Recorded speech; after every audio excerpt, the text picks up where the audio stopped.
I graduated first class in my bachelor's program and finished my master's summa cum laude. So when I tell you I know what it takes to make a strong essay and ace your grades, best believe I know my stuff. Honestly, see it as me crawling so that you can fly, because I did learn it in the hard way. From long hours in the library, late night formatting references, to jumping from one scholar or another to learn how to do these basic things. So in this video, I'll be showing you my 7 toolkits to writing better, faster, and smarter. Stick to the end of the video.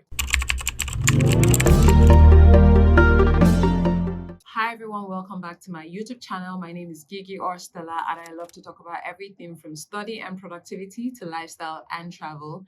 If that sounds like your vibe, then click on the subscribe button and join the family. Let's dive in. In this video, I'll break down everything you need to write better essays, 10 papers, and even your final year thesis. We'll go step by step from finding the right papers, reading them efficiently, writing and refining your work, and finally citing sources correctly. I've also added timestamp in the description section so you can jump straight to the section that you need. Whether you want tips on research, writing, or referencing, you can skip ahead and get exactly what you need. By the end of this video, you have a practical toolkit that will make your academic writing faster, easier, and more effective. Forgive me, but I'm not going to be making the assumptions that you already know. So I'm going to be starting right from the very top, how to find your papers. If you don't know where to look, you can start with Google Scholar or PubMed. These sites are goldmine for research materials, and you can use them interchangeably to find solid references for any topic. You'll find peer-reviewed journals, articles, and papers that you can actually cite, not random Google results or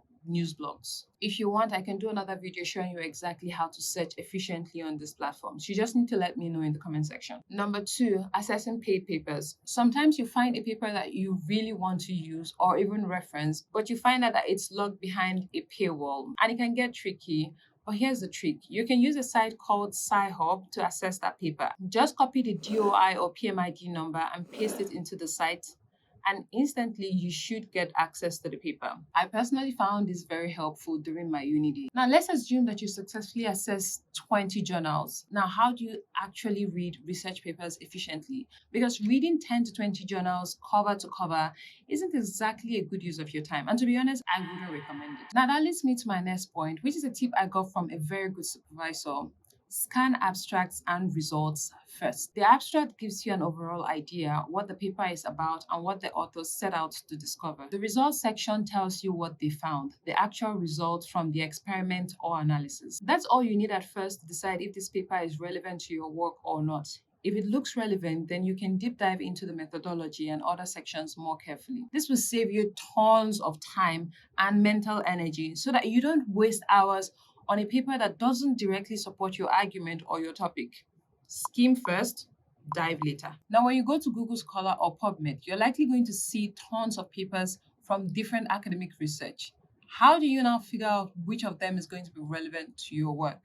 Here's my top recommendation. Prioritize recent review papers for your academic essay. When writing an academic essay, it's advisable to reference review papers that are not older than 5 to 10 years. Editor's Cut. There's a difference between a review paper and a research paper. A research paper is where you present your own original study, you collect data, analyze results, and present your own conclusions. A review paper, on the other hand, summarizes and analyzes existing research on a specific topic. You're not running a new experiment, you're simply connecting the dots between what other researchers have already found. Research is an ongoing process, and new data render older information outdated. Review papers will help you get comprehensive insights into a specific topic by allowing you to delve deeper, while research papers will enable you to make deductions based on the conclusions of that paper. Plagiarism or directly copying someone else's work is a serious issue here. However, paraphrasing an entire academic essay can be time-consuming. That's where paraphrasing softwares come in handy. It helps you rephrase sentences or phrases, serving as a starting point for your own work.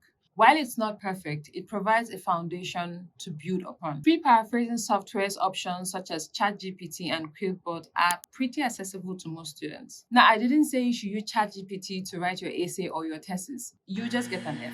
In order for you to be able to rephrase something, you at least need to have a base. So, write out your ideas about that specific topic based off on the review paper that you're using, and then use ChatGPT to flesh it up or make it sound better. Also, even if you use ChatGPT to write your entire essay, there are plagiarism checkers that your papers will typically go through, which could flag so many plagiarism, and then land you an F. So it's not wise to write your papers with ChatGPT. Use it in a manner that makes sense. Just remember to read through and validate what the software gives you. You can use these tools to clean up structures and grammar, but your own understanding needs to shine through. Now, one good practice is to have a third-person perspective of your paper. See it as someone else reading your paper, and if they will understand the flow of logic and thought process.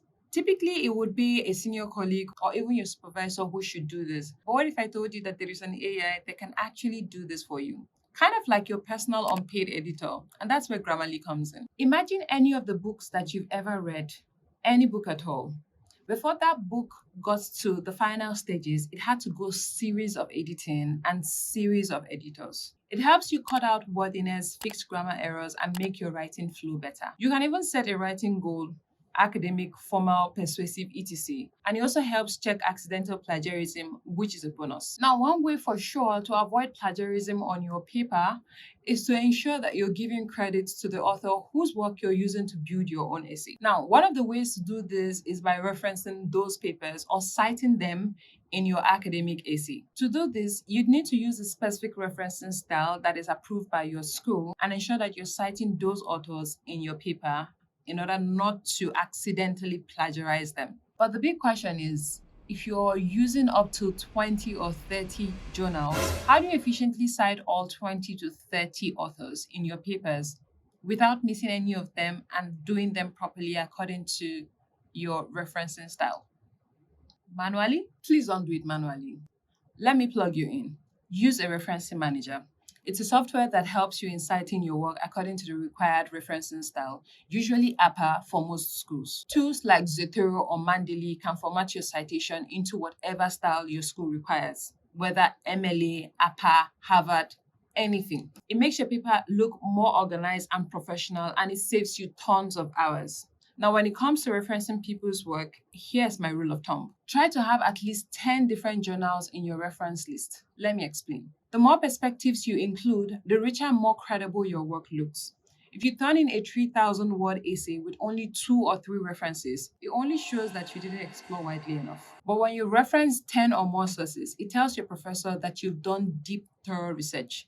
And that's what earns you top marks. Bonus tip. Your professor can tell right away if your arguments are weak, especially when your references come from sites like Wikipedia, news articles, or even blogs. And that's my final tip for you today.